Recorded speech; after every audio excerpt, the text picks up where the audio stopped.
Alors, on va commencer. Merci d'être avec nous. Je suis toujours Thierry Koscielniak, le directeur du numérique du Conservatoire des Arts et Métiers. Ça fait 4 fois là maintenant que je le répète, ou 3 fois. Donc j'ai le plaisir d'accueillir avec moi, attention, il me faut mes petites notes quand même. Déjà Sophie Thor, qui est directrice générale de la société Quark. J'ai Florent Larbel-Estier, qui est directeur conseil et ingénierie pédagogique de Quark. Et pour parler de leur expérience, Marine Lequilliec, ici, qui est Learning Director à Thales, et Amélie Bidot, qui est aussi Learning Director à Thales. Donc pour commencer, vous avez peut-être l'habitude maintenant, on va faire un petit selfie avec vous. Vous levez la main. Et alors là, à 4, ça va être chaud là. Ça va être chaud. Levez bien la main. Parfait. Super. Et bien on commence avec le retour d'expérience Thales Quark. Oui, moi je vais passer.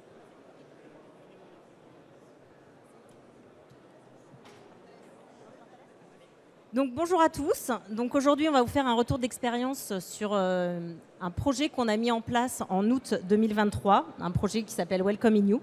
Donc avec Marine, on vient de l'équipe Learning and Culture chez Thales. Donc Thales, c'est une entreprise d'aéronautique, de défense, de cybersécurité. On est présent sur plus de 68 pays et ça représente environ 77 000 collaborateurs. Et on a des métiers, on couvre des métiers qui vont des achats, de la finance, de l'ingénierie et de l'industrie. Donc aujourd'hui, on vous propose donc de parler de Welcome in You, qui est un projet qu'on a fait en partenariat avec MetaQuark. Donc c'est pour ça que Sophie et Florian sont là aujourd'hui, parce que vraiment ça a été, et on vous en parlera plus par la suite, de la collaboration sur la partie design, sur la partie technique. Et ce projet, il a réussi parce qu'il y avait cette collaboration. 2 mots sur Quark, mais vous nous avez peut-être déjà vu sur notre stand K52 et on aura grand plaisir à vous en dire davantage et à vous accueillir. On est à la fois une société de conseil et une EdTech sur toute la chaîne de valeur de la digitalisation de la formation. Et donc, on a un métaverse qui s'appelle MetaQuark pour que vous puissiez mieux appréhender ce qu'on va vous présenter. Alors, on risque par contraction de parler souvent de méta. C'est pas le méta, c'est bien MetaQuark, mais voilà, pardonnez-nous, on risque de temps en temps de parler de méta à la place de MetaQuark. Qu'est-ce qu'on a cherché à résoudre comme problème? Alors on en a plein des problèmes comme dans toutes les entreprises. On a massivement digitalisé suite au Covid, donc on a tout digitalisé, il a fallu produire quelque chose tout de suite, très vite pour tout le monde. Et puis quelques années plus tard, on fait face à différentes difficultés. On a un vrai problème au niveau de la participation à des sessions virtuelles synchrones, quel que soit l'outil utilisé. Problème d'assiduité, d'engagement. Et on s'est rendu compte qu'en fait, nos apprenants ne faisaient plus nécessairement la différence entre une réunion sur Microsoft Teams et une session de formation qui a elle-même lieu dans Microsoft Teams. Les sessions en fait et les réunions s'enchaînent toute la journée et vous n'êtes plus dans une bulle d'apprentissage comme on a pu le connaître par le passé.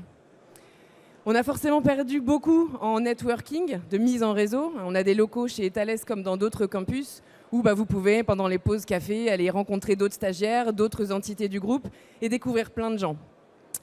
Et puis, on n'avait plus réellement de lieu qui incarnait le learning du groupe. Donc, on a fait ce constat-là et on a imaginé une solution qui pouvait nous permettre de recréer une espèce de présence virtuelle. Alors, on va y venir un peu plus dans le détail. Aujourd'hui, l'idée n'est pas de repartir en 100% présentiel. On ne fera plus jamais ce qu'on avait avant, c'est certain. En revanche, on veut perfectionner et améliorer tout ce qu'on a déjà aujourd'hui. On voulait un environnement zéro outil. Chez Thales, on a un écosystème IT extrêmement complexe. Et donc, on ne voulait pas ajouter une couche IT complexe à intégrer, etc. Donc, on voulait de la simplicité au niveau de l'outil. On a aussi de très forts engagements RSE. Sophie pourra y revenir. On imaginait du coup évidemment améliorer la participation et essayer de mesurer si réellement cette mise en réseau dans le métaverse pouvait se faire de façon naturelle et spontanée, comme si vous étiez finalement dans un campus en présentiel.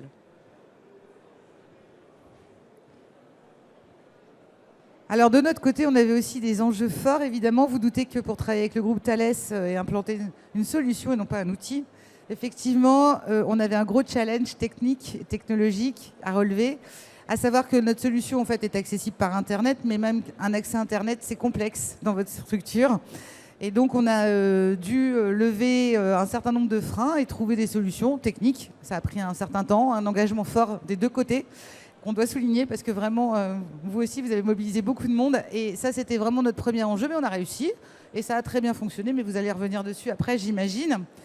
L'autre enjeu, c'était aussi de se dire, mais aujourd'hui, on a une expérimentation, vous allez revenir sur le volume, que de toute façon, on allait mettre une équipe dédiée de bout en bout, à la fois sur la conception, mais aussi sur le déroulé de l'événement, et avoir une assistance, le cas échéant, sur tout le plan technique et la guidance des apprenants qui n'étaient pas du tout familiers avec cet environnement-là et qui venaient de tous les pays. Donc pour nous, c'était un engagement fort aussi de savoir adapter l'équipe à tout ça. L'autre engagement, qui celui-ci était vraiment à la hauteur de celui technique, c'était vraiment comment transposer finalement toutes les séquences d'animation présentielle dans le méta. Évidemment, on ne peut pas tout faire et en même temps, on peut faire beaucoup plus ou très différent. Et ça, pour nous, ça a été vraiment un travail conjoint sur lequel on s'est régalé, on ne peut pas vous dire autrement, parce qu'on a imaginé tout un tas de scènes pédagogiques et on reviendra dessus juste après avec Florian. Et puis, surtout, on s'est dit, il y a un fort enjeu parce que dans cet événement-là, et vous allez revenir dessus, vous avez invité tous vos VP. Et comment on allait accompagner ces VP qui n'ont pas du tout les usages justement sur les outils de bureautique, ne serait-ce que bureautique, je ne crois pas trop me tromper. Et on s'est demandé comment on allait trouver la solution. Et finalement, avec vous, justement, on les a accompagnés même physiquement. On était présents en tout cas, mais ils se sont très bien débrouillés sur les sites pour leur permettre justement de rentrer en avatar dans l'univers. Voilà, c'était nos enjeux majeurs. Et puis bien entendu, comment on pouvait s'approprier aussi tous les contenus Thales, parce que nous aussi, on a fait une session d'onboarding Welcoming You finalement. Du coup, l'objectif de cette expérimentation, qui reste une expérimentation, c'était expérimenter un jumeau numérique de notre local aujourd'hui, du Thales Learning Hub, qui est aujourd'hui l'espace dans lequel nos collaborateurs viennent pour se former. Et l'idée qu'on avait, c'était de se dire, on va expérimenter ce jumeau numérique et voir si ça prend, si nos collaborateurs, on arrive à recréer de la présence, de l'interaction, si on arrive à les embarquer, à les faire coopérer, collaborer. Donc l'ambition et l'expérience utilisateur que l'on voulait leur faire vivre, je reviens sur les interactions. Oui, c'était une de nos difficultés dans les classes virtuelles, le fait que la formation elle atteint ses objectifs, mais finalement la mise en réseau, on l'a pu, on a perdu le déjeuner, on a perdu la pause. Donc comment on recrée ces interactions dans le métaverse avec des avatars? Est-ce que c'était facilité? En tout cas, nous on avait une forte attente là-dessus. Cet espace phygital, où je suis représentée en avatar, c'est moi, dans un espace virtuel. Donc voilà, comment s'approprier. Et puis, bien évidemment, l'idée, c'était de faire du collectif. On ne voulait surtout pas que ce Welcoming You soit du descendant, que des présentations. On voulait vraiment tester l'ensemble du potentiel de la modalité métaverse, comme si on ne s'est rien interdit, vous verrez. Donc on a testé plein de modalités, mais dans le métaverse, plutôt pour les faire collaborer et pas juste uniquement pour qu'ils écoutent des VP ou des formateurs leur présenter le groupe. Pour ce faire, le use case qu'on a choisi, c'était donc la Welcome Convention, d'où notre Welcoming You en nom de projet. L'idée, c'était vraiment de les faire réseauter, coopérer, découvrir, se rencontrer. Donc vous le verrez dans l'agenda, il y avait beaucoup de temps dédié vraiment à de l'échange. Donc on a ciblé une centaine de nouveaux arrivants sur une zone Europe pour s'affranchir des problématiques de time zone.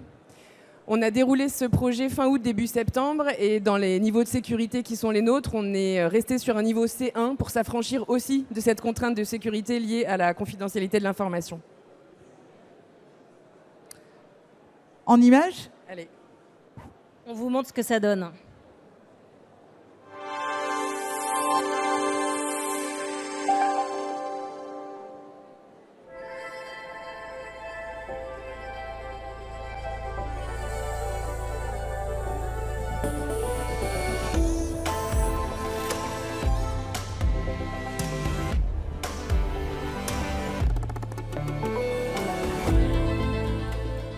Hello everyone and welcome in our Welcoming You event. We are very pleased to have you with us today. I wanted to share with you what are the main operational priorities for this year and for next year, 2024. What is the group strategy in terms of merger and acquisition? It's a very good question. So first, Hi and welcome to Thales. I hope you will enjoy your time here and grow among us.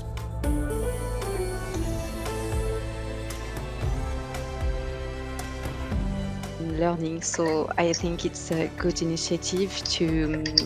okay. We should choose a picture that depicts the technology as he highlighted this during his speech. Let's see your choice about the picture. Yes, we went through all the pictures and chose picture number 1 as well. We found it a good example for a company that we are operating worldwide and outside our company.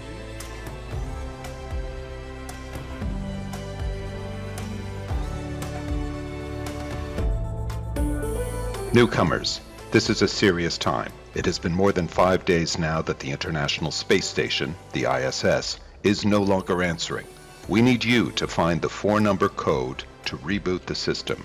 The first place team for the escape game is Headquarter 1, Team 2.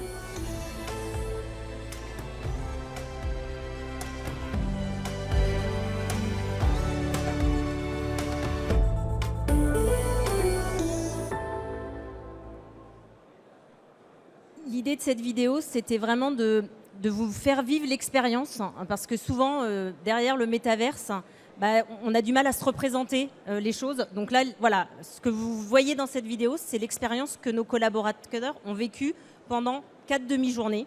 Et on leur a tout fait faire. Vous avez même vu, on leur a fait faire un escape game dans le métaverse. Et au final, le taux de satisfaction, on a un net promoter score de plus de 25. On va revenir dessus après. Mais en tout cas, voilà, l'expérience qu'ils ont vécue, vous l'avez vécue avec eux par petits morceaux, mais c'était pour vous montrer vraiment comment ça se passait.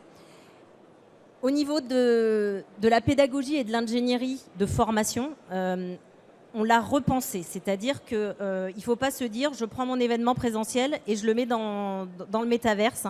Il faut repenser. Bien sûr, on peut faire du reuse de certaines modalités. Vous avez vu, photolangage, le nuage de mots. Mais pour autant, il faut le réadapter à l'environnement, donc à l'environnement et à la modalité métaverse. Donc c'est ce qu'on a fait en partenariat avec MetaQuark. Et en fait, sur ces 4 demi-journées, on a eu des moments un peu descendants. Vous avez vu, on a des VP qui sont venus intervenir. On vous reparlera du challenge de faire intervenir des VP dans le métaverse, de leur créer leur avatar, de leur faire prendre en main un peu l'outil. Et puis, pour chacune des journées, on avait aussi du collaboratif, de la co-construction. On avait un icebreaker où l'idée, l'objectif, c'était que chaque collaborateur qui vient d'arriver dans la société comprenne l'étendue de la société en termes de pays, en termes de famille professionnelle et finalement de profil. Et donc, on les a fait par groupe se positionner sur une carte, par job family, par pays. Et après, ils ont pitché ça en groupe collectif face à l'amphi. Ce qui est intéressant avec la solution, mais pareil, on en reparlera, c'est, vous avez vu, on a un espace commun avec l'auditorium et les sous-commissions sont dans la même salle. C'est-à-dire que vous voyez toujours vos collaborateurs qui sont en train de faire quelque chose. Vous perdez pas le contact comme on peut le perdre quand on est en classe virtuelle ou quand on les envoie en sous-groupe. Là, on les a perdus. Donc là, on les voit et donc ça, c'était intéressant. Donc voilà, chacune des demi-journées a été, on va dire, travaillée au niveau de l'ingénierie pédagogique pour avoir ces moments un peu descendants, ces moments collaboratifs de co-construction.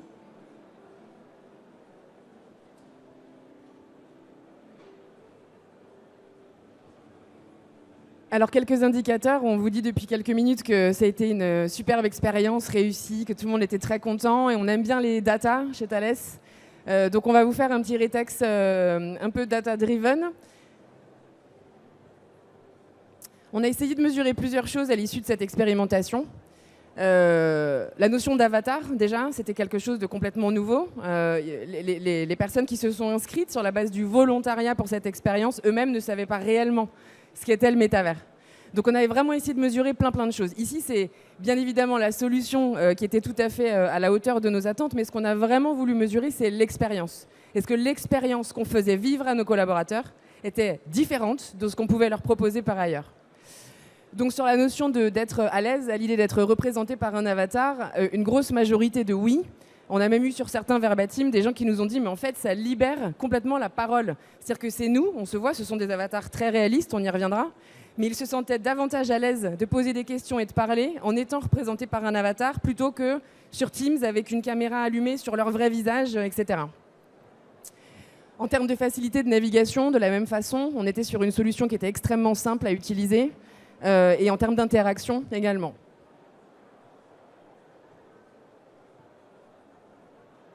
Sur la partie plutôt retour d'expérience, donc l'expérience Welcome in You qu'on leur a fait vivre. Effectivement, l'un de nos objectifs, c'était d'essayer de montrer qu'il était plus facile de réseauter, d'échanger qu'avec un Teams. Et effectivement, les indicateurs nous montrent que oui, les collaborateurs ont trouvé ça plus pertinent. Sur la partie, est-ce qu'on arrive mieux à aller chercher l'émotion? Alors oui, apparemment, avec un avatar, c'est plus facile, même si certains collaborateurs nous ont dit qu'il manque quand même un peu le body language au niveau du visage, mais je sais que MetaQuark travaille sur ces aspects-là, donc il peut y avoir des évolutions. Et puis on leur a fait un petit... à la fin du troisième jour, on leur a demandé un peu leur feeling, leur premier ressenti en termes d'émotion. Et donc voilà, on a une majorité qui nous ont dit qu'ils avaient été surpris. Alors la surprise, elle peut être bien ou plus négatif, et donc on a eu les deux. On a des gens qui nous ont dit on ne savait pas trop à quoi s'attendre, finalement c'est top, et puis on en a eu d'autres qui nous ont dit on ne savait pas trop à quoi s'attendre, on attend encore de voir, on préfère le présentiel, mais de toute façon effectivement le présentiel, voilà, ça crée des choses qu'on arrive à commencer à toucher, mais voilà, il reste encore des choses à faire. Oui, alors Marine et Amélie parlaient du rôle de l'avatar, et en fait l'avatar a vraiment un rôle crucial.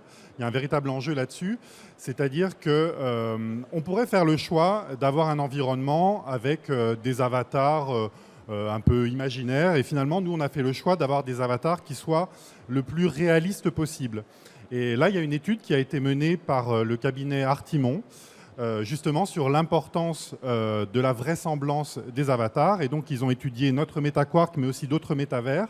Et ils en sont arrivés à la conclusion que pour renforcer le sentiment d'immersion, pour vraiment avoir ce sentiment de présence, c'était très important d'avoir des avatars qui ressemblent à l'être humain, que ce soit dans la façon de se mouvoir, que ce soit dans l'aspect visuel. Et puis, comme le disait Amélie, on est plutôt satisfait de nos avatars à l'heure actuelle, mais on peut aller encore plus loin. Et donc, on est en train de préparer une nouvelle génération d'avatars qui va reproduire en fait les émotions beaucoup plus précisément sur le visage, voilà, pour renforcer encore plus ce sentiment de présence qui pousse justement à être encore plus dans l'interaction avec les autres. Et nous, effectivement, quand on s'est posé la question de se lancer dans le métaverse, oui, se pose la question de l'avatar. Est-ce qu'on va dans un monde complètement imaginaire où je peux être représenté en licorne, ou est-ce qu'on reste sur quelque chose de plus représentatif? Et on s'est dit que chez Thales, si on voulait partir dans du méta, il fallait plutôt aller sur du représentatif. Et donc, ce qui était intéressant, c'est que l'univers est déjà créé. Donc, comme vous avez vu, il est customisable, c'est-à-dire que finalement, quand nos collaborateurs sont arrivés dans cet univers, ils avaient l'impression qu'il avait été créé pour Thales, alors qu'en fait, on a juste customisé les bannières, ils avaient des vidéos, enfin, c'est hyper facile. Et l'avatar, pareil, je prends une photo, je la télécharge dans l'outil, et puis ça va me créer mon avatar, et après, je vais pouvoir m'habiller comme je veux. Je peux changer de chemisier comme dans la réalité, de couleur de chemisier tous les jours. Je peux arriver en jupe, en pantalon le lendemain, ça pose pas de problème. Et on a même joué avec cet aspect de modifier sa couleur de t-shirt dans l'Icebreaker, où on les a demandé de changer leur couleur de t-shirt par business unit. Donc voilà, il y avait la business unit rose, et donc ils sont allés changer, et nous, ça nous a permis d'avoir du visuel dans notre amphi en disant, voilà, là on a tel GBU, tel GBU.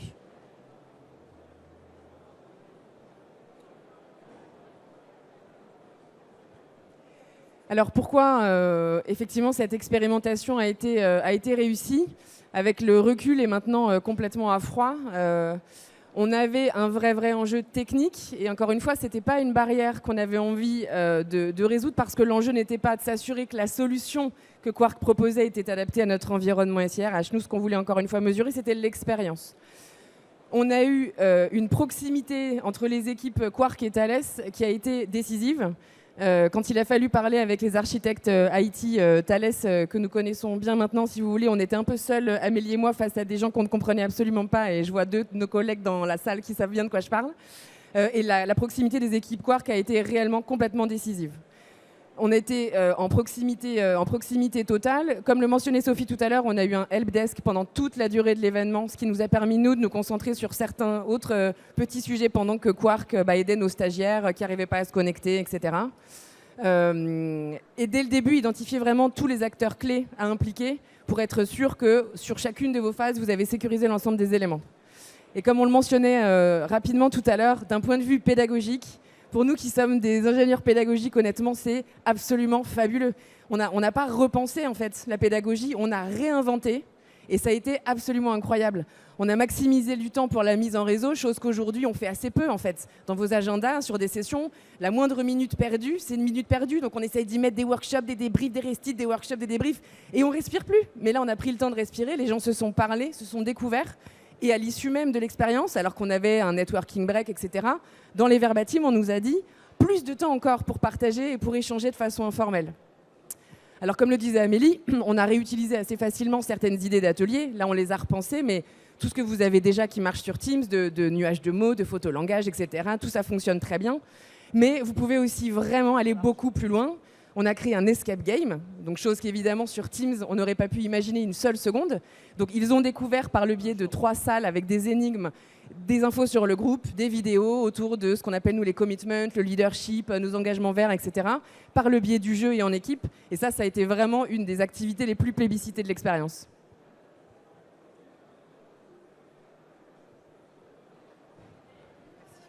Alors côté MetaQuark, nous aussi, en termes de retour d'expérience, on est évidemment très heureux et surtout très honorés d'avoir pu contribuer à ce succès parce qu'on a vu aussi, on a participé finalement à cette session nous aussi, et on a eu le feedback des participants en direct qui étaient effectivement enthousiastes. Donc ça, c'était un vrai succès, évidemment.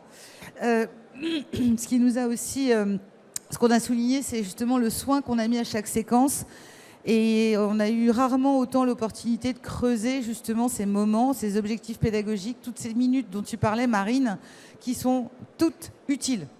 Où franchement, la première question qu'on se pose à chaque fois, c'est quel est l'objectif de la séquence ? Ce qu'on fait parfois trop peu ou ce qu'on a perdu de vue quand on a dû tout de suite transposer ce qu'on faisait en présentiel dans du Teams. On a fait comme on a pu, pour tout le monde c'était la même chose. Et on n'a pas forcément re-questionné systématiquement la pédagogie, alors que là vraiment...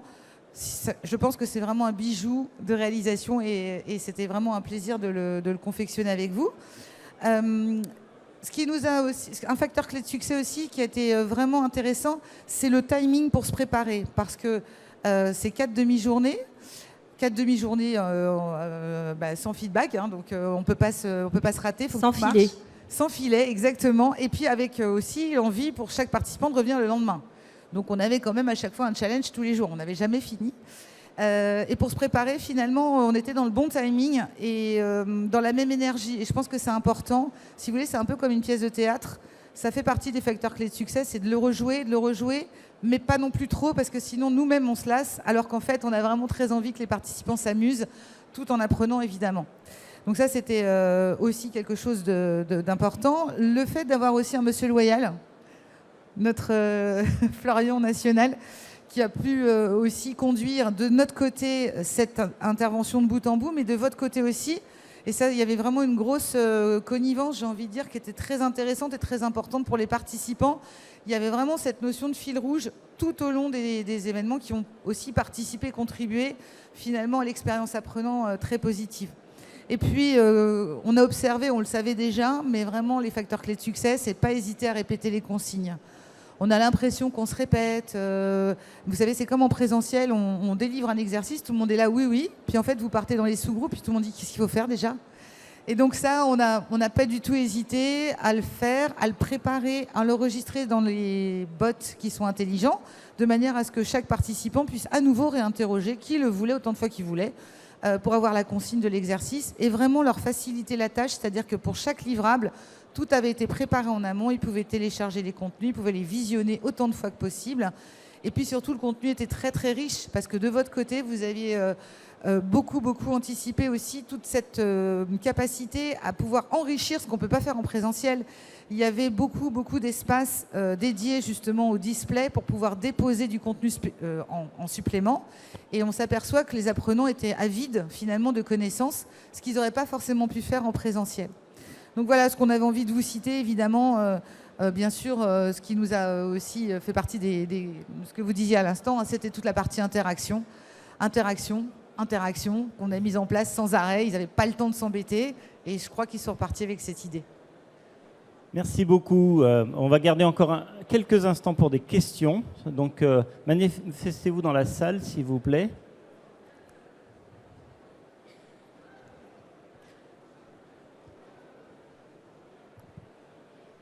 Oui, bonjour. Je voudrais revenir sur les chiffres avec les camemberts. En fait, j'avais l'impression qu'à chaque fois, il y avait une vingtaine de répondants. J'arrivais à peu près à lire. Et pourquoi? Alors, vous avez dit qu'il y avait 100 personnes. Alors, on a envoyé plus de, on va dire, 500 invitations pour cet événement. On avait ouvert pour 100 places parce qu'on s'est dit un POC à plus de 100, ça va être compliqué. Et finalement, on a eu 50 personnes en réel qui sont venues, qui se sont inscrites. Donc, le POC, il est sur 50 personnes. Notre grande fierté, c'est que ces 50 personnes sont restées du début jusqu'à la fin. On n'a pas eu de perte entre les différentes demi-journées. Et dans les réponses, comme à chaque fois qu'on fait des retours sur expérience, on a des pertes en ligne. Et donc, on a eu plus de 25 répondants. Je tenais à dire que ce que vous voyez à l'écran, ce sont des notes par croquis prises en direct, donc un sketch note qui reprend tout ce qui a été dit. J'avais deux questions. La première, c'était combien de temps vous avez mis à préparer cette conversion, donc à transférer finalement une convention en présentiel classique dans le métaverse. Et la deuxième question, c'était, là vous avez fait 4 demi-journées. C'est vrai que la journée, pour avoir testé le truc, on a mal à la tête, hein. Est-ce que c'est quelque chose que vous souhaitez renouveler de manière régulière ou c'est quelque chose qui restera atypique, singulier au sein de Thales? J'ai oublié la première question, pardon. Sur la partie timing, on a eu la première idée en fait avec les équipes côté Quark en octobre à Lyon 2022 et on a déroulé fin août. Ce qui pour nous est très rapide. Chez Thales, c'est très rapide. Au niveau de la réplication, comme on le disait, on est dans un environnement IT extrêmement complexe. Donc aujourd'hui, on s'est affranchi de ça par le niveau de sécurité C1. Si demain, on voulait aller plus loin avec cette solution ou une autre, ça nécessiterait un processus IT très long. Je ne dis pas qu'on n'ira pas. Nous, ce qu'on voulait vraiment tester là, c'était la valeur ajoutée de cette solution. Donc nous, on est convaincus. On sait que ponctuellement, sur des événements particuliers, oui. Que ça devienne vraiment notre nouvelle modalité de classe virtuelle, non. Mais en revanche, sur des événements comme ça, bien pensés, avec un objectif bien particulier, oui. Jusqu'à combien de personnes on peut aller? Alors, dans la solution, je pense que je vais vous laisser répondre. Après, si vous voulez, vous pouvez louer Bercy pour faire une formation, mais quel est l'impact? Je dirais que dans le métavers, c'est la même chose. Si vous voulez avoir de la collaboration, de la coopération avec les personnes, je dirais que maximum 100. Après, ça dépend combien de formateurs vous avez la capacité de mettre dans le méta. Si vous mettez 50 formateurs, vous pouvez aller... je dirais que c'est à peu près les mêmes ratios qu'en présentiel si on veut avoir des choses avec de l'interaction. En termes de capacité technique, on va dire qu'on a testé jusqu'à 2000 personnes en simultané. On peut aller jusqu'à 5000. Mais je rejoins Amélie, c'est-à-dire qu'après, vous faites finalement l'équivalent d'un webinaire parce que vous êtes dans un amphithéâtre. Il y a peu d'échanges entre les participants. Alors après, nous, on peut décupler les sous-groupes jusqu'à 80. Parce que pédagogiquement, 80 personnes déjà en interaction, c'est énorme. Donc ils peuvent échanger dans des mini-amphis qui sont prévus à cet effet, tous ensemble jusqu'à 80. Ça reste raisonnable. Au-delà de ça, honnêtement, c'est brouhaha comme une salle comme celle-ci où finalement on a assez peu d'échanges en fait. Il faut que les groupes puissent avoir un livrable à produire, s'écouter et puis avancer parce qu'il y a quand même un objectif de formation à la clé. Oui, bonjour. Merci pour votre présentation déjà. Je voulais vous poser la question, je ne sais pas si ça a été abordé, mais est-ce que les participants avaient besoin d'un équipement spécifique parce qu'on voit beaucoup d'interactions en fait dans les visages, etc. Voilà. Non, c'était une de nos premières contraintes, c'était le zéro outil. Voilà, on va le répéter, l'environnement Thales IT est assez complexe et donc on voulait s'affranchir de tout apport de nouvel outil et notamment on n'est pas parti avec des casques de réalité virtuelle. En fait, la personne était avec son PC et bougeait avec le clavier et quand elle parlait, en fait, quand la personne parlait avec son casque, ça bouge, les mains bougent comme si voilà, on était en train de parler. Eh bien, c'était la dernière question. Merci beaucoup, Quark, Thales, Merci à vous. pour ces présentations.